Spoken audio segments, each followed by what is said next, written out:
for Willis Towers Watson to take on that risk, both financial and, obligation wise, is very attractive for clients who just don't want to be in the business of pension plan operation.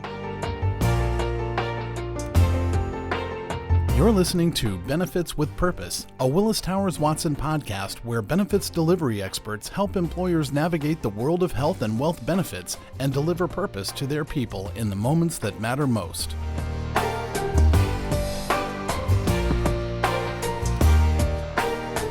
Hi, everyone. My name is Dave Amendola. I'm the intellectual capital leader for Willis Towers Watson's Benefits Advisory and Compliance Group, and I'll be your host today for the episode of Benefits with Purpose, entitled Co-fiduciary Arrangements, the Next Frontier of Pension Outsourcing. We will be discussing how employers have been increasingly compelled to outsource certain fiduciary responsibilities and liability associated with defined benefit pension plan administration to third-party experts. With me today are two terrific panelists. First, Laura Kelly, who is a senior director and a national leader for the Willis Towers Watson Co-fiduciary offering. Welcome, Laura. Glad to be here, Dave. And secondly, we have Lisa Alcon, who is a managing director and the chairperson of the Willis Towers Watson Co-fiduciary committee. Welcome, Lisa. Great to have you here. Thank you. Nice to be here too. Okay, so let's dive into it. And before we get into some of the details of the co-fiduciary offering, why don't we take a step back and set some context for the listeners and get at sort of the overarching concept of what a fiduciary is. Lisa, what does that mean? With you being the chairperson of the co-fiduciary committee, what does being a fiduciary mean to you? What it means is a very specific, legally defined term where you have responsibility for a pension plan in this case, where you have both civil and criminal liability for the operation of the plan. In this context, we're talking about operation of a pension plan and the oversight of administration, and certain functions that are connected with administration are fiduciary obligations and come with a higher level of responsibility than maybe some ministerial operations, which is kind of the day-to-day call center, making elections, providing participants with election kits. There are fiduciary elements to all those things, but the people who are performing them are not considered to be a fiduciary. You would generally be a named fiduciary within a plan. You can become a fiduciary by your actions, but really what we're focusing here is on being a named fiduciary for a plan. And in your experience, Lisa, I know you've spent your career in pension administration as well as fiduciary and compliance. But in your experience, do you think that most individuals who actually work in this area and actually have fiduciary responsibility recognize that fact and sort of understand the level of responsibility and liability that they might be dealing with? So, Dave, it's a good question. I think you're also calling me old, but I'm not sure. No. I would say it's a mixed bag.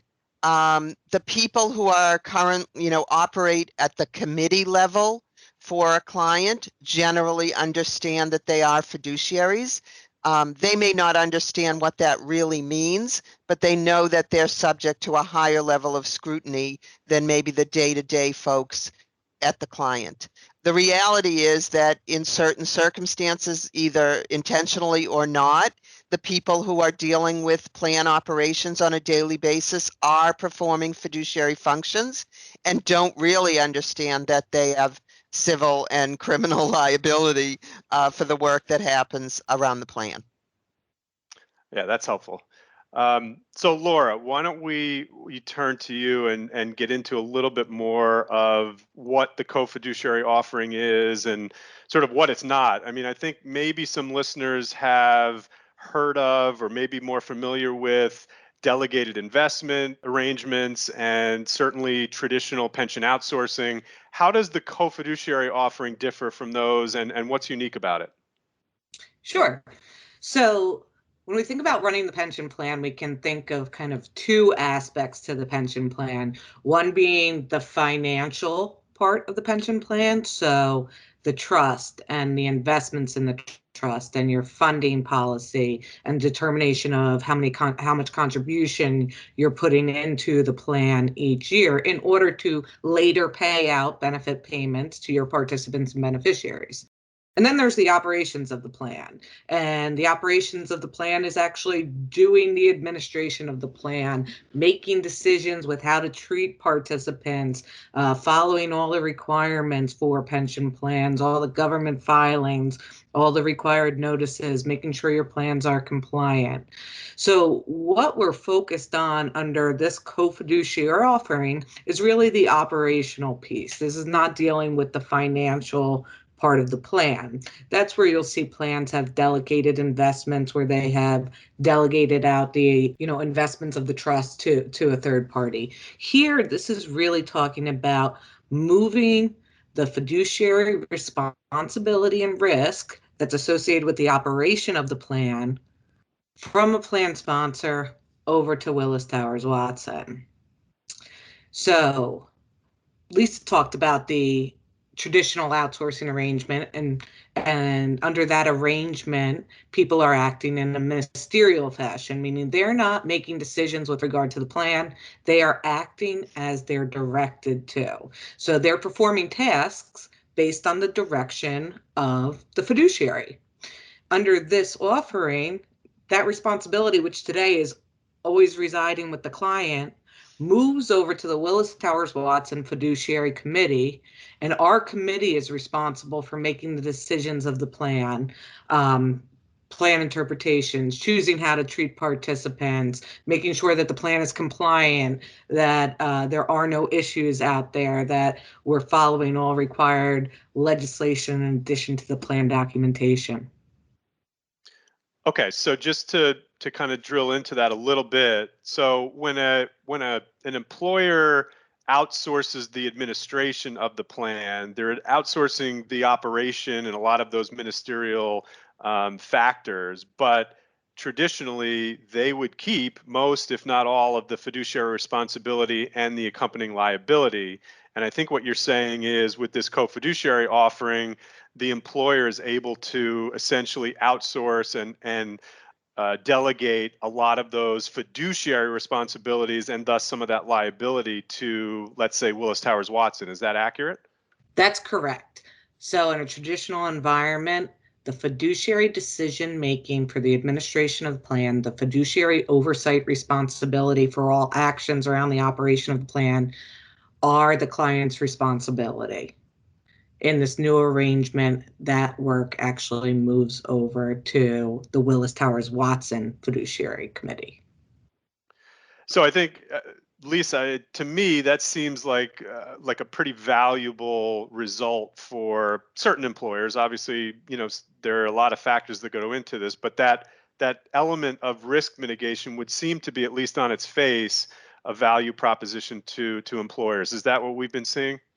Yes, Dave, I think that's right. I mean, the transfer of the risk relates to really two elements. One is the actual financial risk that companies face if there are audits, for example, and sanctions, and the cost of corrections, which can be, oftentimes more than the sanction itself. And the other element really is the transfer of risk because of the knowledge base and the depth of knowledge that the current fiduciaries at the client don't have, honestly, around the complex and esoteric rules around defined benefit plans. They're asked to make plan interpretations and make decisions based on rules that are not obvious. You can't run a defined benefit plan based on common sense. That is exactly the opposite in many times of what you should be doing because there are so many rules and so much history around the regulation of these plans. And so for Willis Towers Watson to take on that risk both financial and, obligation wise, is very attractive for clients who just don't want to be in the business of pension plan operation. And let me just kind of follow up on that. Why do you think we're seeing, or at least kind of perceiving, this trend of either an employer not wanting to be in the business, or do they just not have the knowledgeable staff anymore because of the way retirement plans are shifting? What are some of the factors involved with this trend to move toward the co-fiduciary arrangement? So I think the point that everybody needs to acknowledge is defined benefit plans are not necessarily the primary vehicle for delivering retirement benefits to employees. Things have shifted. They've shifted more to individual account plans, 401k plans, 403b plans, and many of the defined benefit plans for our clients are frozen, and or they're acquiring a legacy company where they had a defined benefit plan and maybe the acquirer didn't have a defined benefit plan at all, so they have no expertise. I think there are issues around staff and staff expertise that maybe, Laura, you want to just touch on for us? Sure. So, what we're seeing in the marketplace, why we developed and are offering this service for our clients, is that people who had been responsible for pension plans back when they were open, back when this was a primary retirement option for employees, have been retiring or have left the companies. And it is very difficult to go out and find employees with pension plan knowledge and expertise, because as Lisa said, pension plans aren't the wave of the future. So people aren't growing their careers in the pension plan benefits business. Instead, they're growing their careers and focusing on other benefit programs that are open, that are supporting all employees. So there's a real difficulty to actually find someone who has the right skill set to be responsible for your pension plan.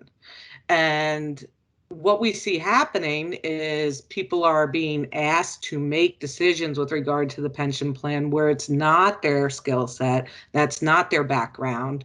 And like Lisa said earlier, decisions around a DB pension plan are not necessarily common sense. It's And not so straightforward.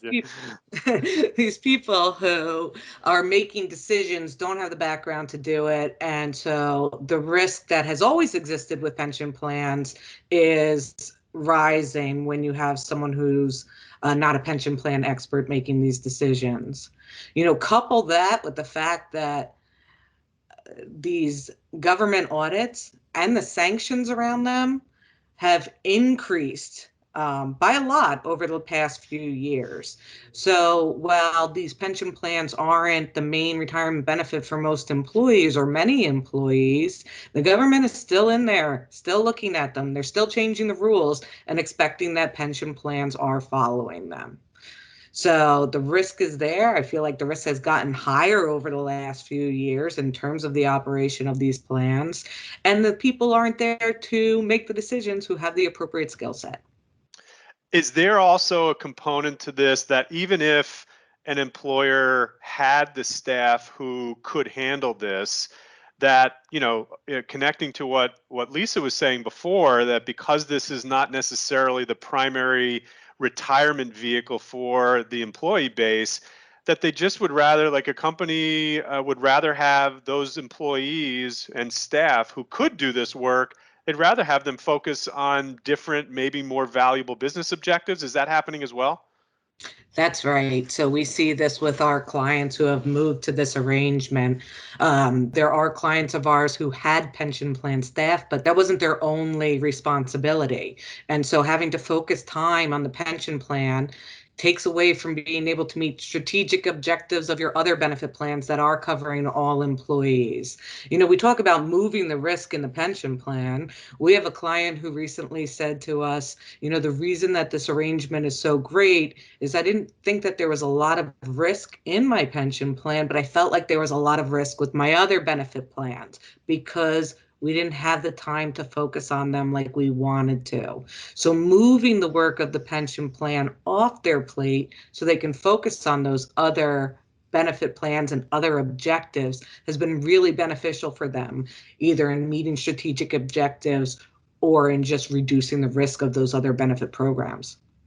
So is there a concept of ignorance is bliss a little bit in terms of not really kind of comprehending the level of risk that might be involved with these plans, and then, there becomes an issue that arises, whether it's an audit or a lawsuit or something, and then it really kind of comes home to roost, and shifting that liability is beneficial. Absolutely. I mean, I think that many times a plan has not encountered an audit where uh, they've had to deal with, a government agency coming in and asking a whole lot of questions. Um, or they're only starting to see a lot of questions from their plan auditors, who are noticing a lot more granular in their review of the plans than they may have in the past. But when an issue is uncovered, it can be, kind of catastrophic in terms of having to deal with the issue and deal with the correction of the issue. And Lisa, what I think what we're touching on a little bit here is that transfer of risk. It's taking it away, or at least a large portion of it, from the employer, and then transferring it, let's say, to us, Willis Towers Watson, who are experts in this area. What are we potentially positioned, or better positioned, to be able to do with respect to the operation and the fiduciary issues relating to the plan that some employers just don't have the capacity and wherewithal to do? Many of the aspects of the co-fiduciary arrangement do play into gaps that probably the employer recognizes they have going in. So for example, plan interpretation is an area where the co-fiduciary committee will maybe asked by the administrator, for example, what does this really mean? I don't know if anybody's ever sat down and tried to read through a pension plan, but it's convoluted. There's references, cross-references, and multi-references, if that's a thing, where you really can't understand what the point of it is. Our committee, in terms of its deep resources, we have actuaries, we have lawyers, we have experts on administration on the committee, and can understand how to navigate through a plan document and understand and be able to bring a plan interpretation.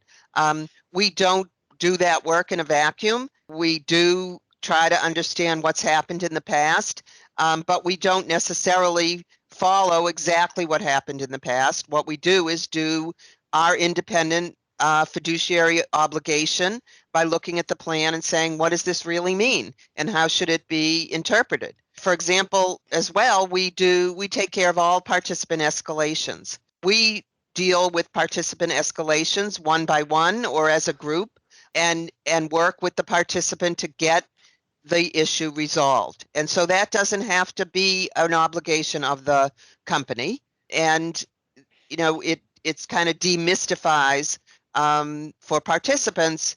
If they have an issue and it escalates, we will take care of it. We will converse with them.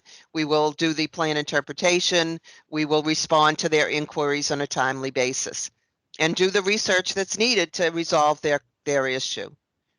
We also, for example, do all of the coordination with the plan auditor. So I'm sure that clients understand what the strain of this question. Can you just give me one more participant data? Can you just explain this one more time? All that activity around the 5500 audit is organized and supported by the co-fiduciary team. The one other important point is around approval of pension payments. Clients have to approve the trust payments. It's a fiduciary function.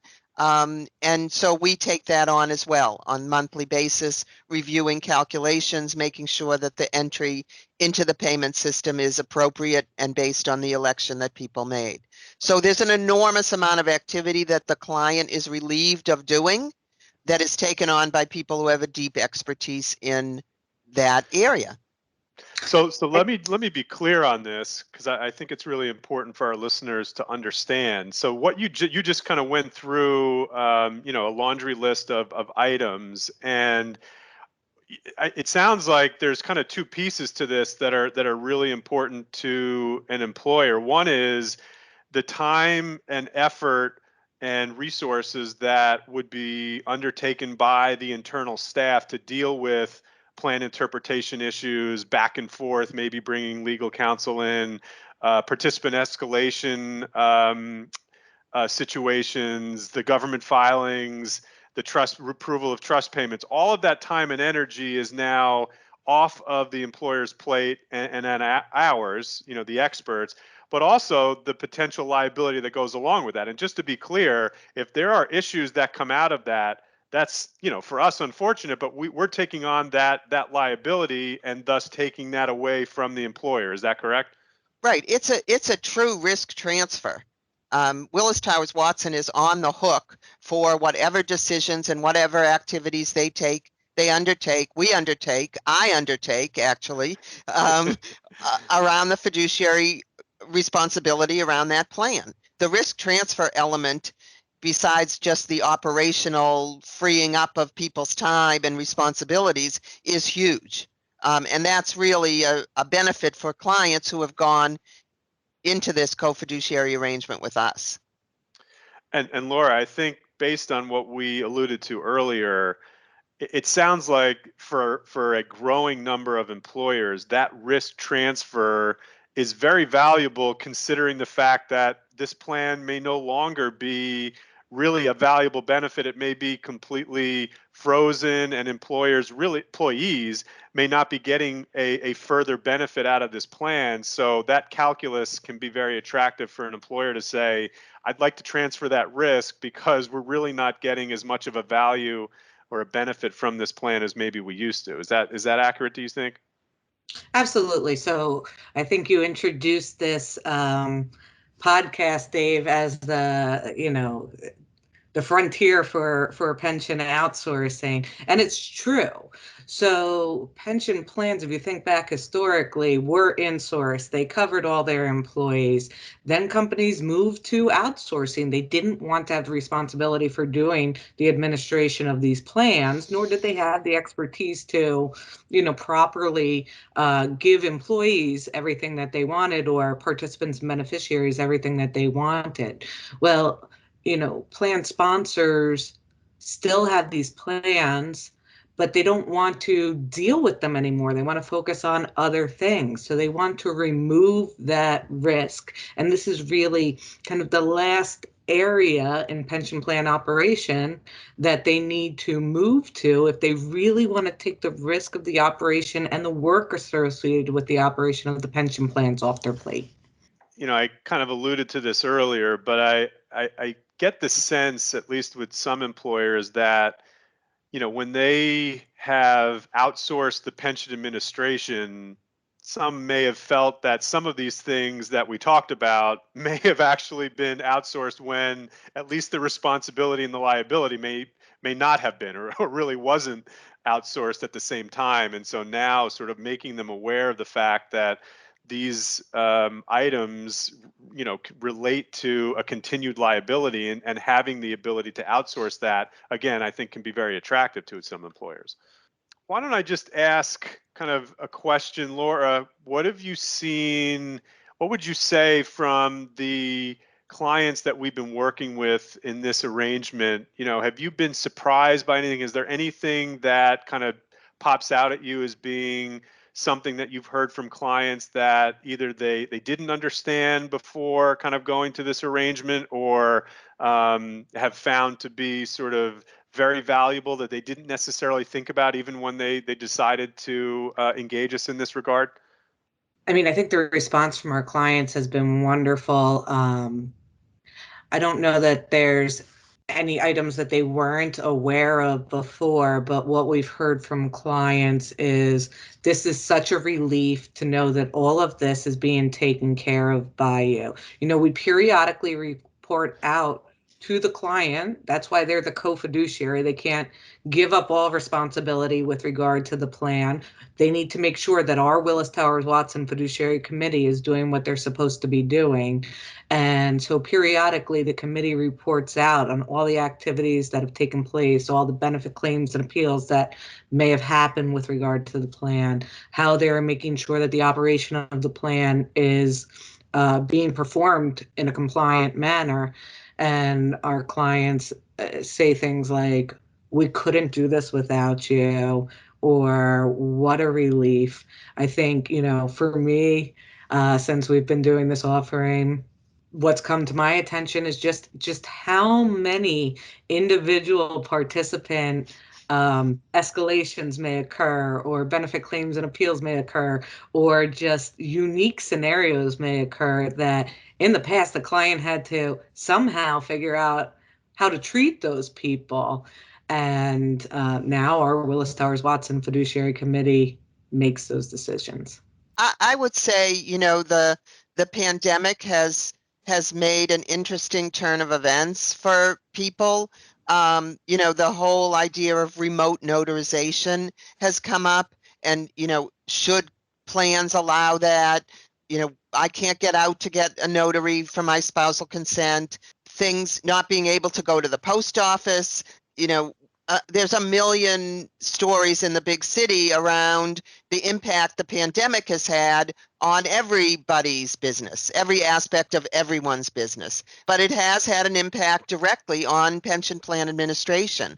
And clients are dealing with the issues around the pandemic for their business, mission critical issues for their business, and they don't want to have to deal with figuring out if remote notarization is a good thing or a bad thing. But we have done that for our co-fiduciary clients. So would you expect this? I mean, obviously we're still in the pandemic, and there's obviously a lot of hope with the vaccine. We don't know how that's going to go and how quickly, but do you think this is going to continue, that trend and that sort of focus and need to focus on sort of mission critical business objectives, and kind of this trend to potentially have real value in outsourcing administrative fiduciary issues will continue? Well, what I think is really interesting is the trend towards companies deciding that working remotely actually works for them.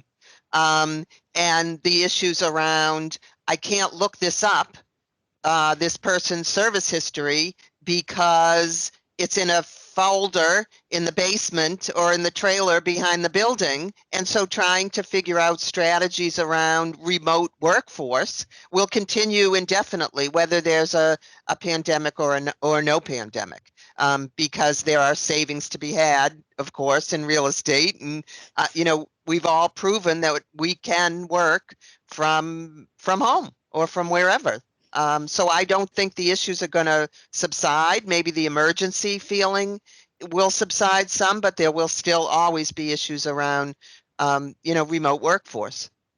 Lisa, I just want to get a little bit more into this concept of co-fiduciary, because Laura alluded to it, just before. But is the fact that this is co-fiduciary, there still is at least a modicum of fiduciary responsibility that's left with the employer. Is that just essentially monitoring Willis Towers Watson and what let's say the co-fiduciary committee is doing to make sure that the committee and Willis Towers Watson is doing what it said it would do from a contractual perspective? Is that kind of the legacy or the leftover fiduciary responsibility and liability that's left with the employer in this arrangement? To be honest, they're still co-fiduciaries. I mean, still, if there is a lawsuit or some kind of a catastrophic event, both the client and us are going to be involved in it, but ultimately it will be our responsibility.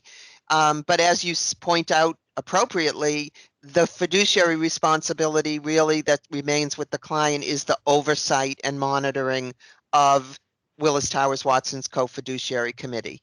And that's why Laura referenced the reporting out. We do report for some clients quarterly, for some twice a year.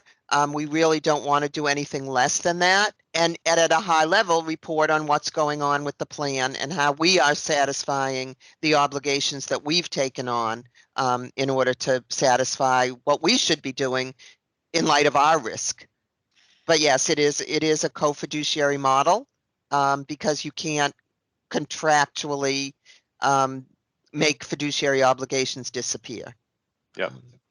And Laura, do we typically sort of connect that reporting out with our other kind of pension outsourcing reporting? Is that usually done holistically, or is it done separately? It just kind of depends on the client. So, Dave, when we take over as the co-fiduciary for the pension plan, we take over the oversight of the vendors associated with the pension plan. So the trustee, the administrator, the quadro outsourcer, etc. So our committee is responsible for monitoring those vendors for doing what they're supposed to be doing and meeting their contractual obligations. Those people report right up to our committee. When we report periodically over to our clients committee, when our co-fiduciary committee members report out to our clients committee, they do include the highlights of those discussions so that our clients are aware of whether their vendors are meeting their obligations. Got it. One item I'd like to just highlight is, what it takes for us to get from, okay, I want you to be the co-fiduciary, to us actually being the co-fiduciary. Again, I can't stress enough the seriousness with which we take this obligation. And so before we go live with any co-fiduciary responsibility, we do an operational review of the plan. So really looking and saying, is everything happening the way it was supposed to happen, so that we can then go in with a clean slate in terms of the operations moving forward. And then annually, we do a operational assessment of, did everything go according to plan? Are the things that were noted in the original review corrected? Have there been change in legislation or regulations that need to be reflected, and have those been operationalized? So part of this is an annual compliance assessment, as well as a pretty deep dive before we even go live. So just in and of itself, having that transfer entails a pretty thorough compliance or operational compliance review to kind of get us to a starting point, and then you go from there on an annual basis to make sure that each year things are in line. Is that accurate? Right, exactly right. And that Great. annual review is really what we would consider best practice. So under the co-fiduciary offering, you are transferring your workload, you're transferring your risk, but you're also ensuring that the activities around the plan are best practice activities. They may not even be required, but they are what we would consider best practice. We're bringing all of those solutions and activities to our clients under this offering. Well, and I think that connects to what we were talking about earlier in terms of one of the value propositions for this arrangement is transferring the responsibilities to a third party expert as opposed to the employer taking these on. And that, I think, is a really important point, Laura, because it allows us to apply best practices based on our experience and the fact that we're doing this all the time with a lot of different clients, to be used, best practices to be used with respect to the administration of this employer's plan, where even those employers that have the best intentions, it's very challenging to apply best practices, I think, on a given basis when they don't have this kind of outsourced responsibility. Would you agree with that? I would. And sometimes it's challenging just for, staff. And so we talk a lot about our Willis Towers Watson Fiduciary Committee, but that committee is supported by a dedicated fiduciary services team who is on the ground doing all the day-to-day work associated with this offering and assisting then our committee with making sure that the plan is operating in a compliant manner. Excellent. Well, I think we're close to time. So I just want to recap kind of what I think the highlights are from what I've heard it really appears that there are, maybe three major elements of value in an employer going to this co-fiduciary arrangement. It seems like risk mitigation is an absolute high point in this, in terms of transferring that risk, like we talked about earlier, to an expert, a third-party expert, and kind of outsourcing that risk away from the employer, especially given the environment that we're in, with defined benefit plans not being the primary vehicle anymore. Shifting in responsibilities for staff in the environment where there just aren't as many of those knowledgeable people in the industry, and that's probably going to even continue to shrink. And then also associated with that is allowing the internal staff to focus more on what might be, I think, Lisa mentioned mission critical objectives, business objectives, as opposed to spending time worrying about and dealing with fiduciary matters and responsibilities with respect to the defined benefit plan.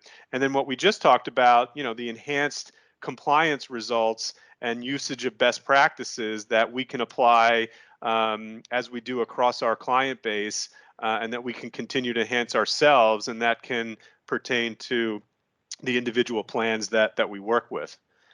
With that, I think we'll close up. This has been a great discussion. I would like to thank our guests. Laura Kelly, thank you very much for being here and providing your wisdom.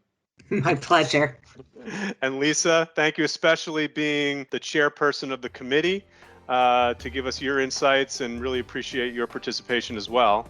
It was great, Dave. Thanks. And of course, we want to thank our Benefits with Purpose listeners for joining us today. Please make sure to subscribe to join us for future episodes, and we look forward to seeing you next time. Thank you for joining us for this Willis Towers Watson podcast, featuring the latest thinking on the intersection of people, capital, and risk. For more information, visit the Insights section of willistowerswatson.com.